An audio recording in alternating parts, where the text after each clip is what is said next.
Formula ఈ car race కేసులో కేటీఆర్ కి తాను clean chit ఇవ్వలేదన్నారు MLA Danam Nagender. ఎన్నికల సమయంలో ఫార్ములా ఈ రేస్ వ్యవహారంలో క్విడ్ ప్రోకో జరిగింది అన్న అనుమానాలు ఉన్నాయని చెప్పారు.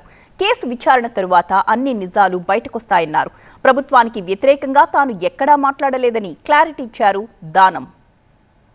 నేనేదో కేటీఆర్ గారికి క్లీన్ చిట్ ఇచ్చాను, లేకుంటే క్లీన్ సర్టిఫికేట్ ఇచ్చాను, నేను అడ్వకేట్గా దిదిగాను.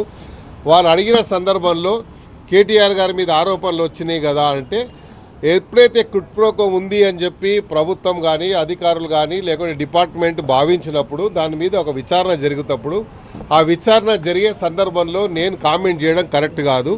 ఎందుకంటే అది సబ్జుడిస్ అవుతుంది కాబట్టి.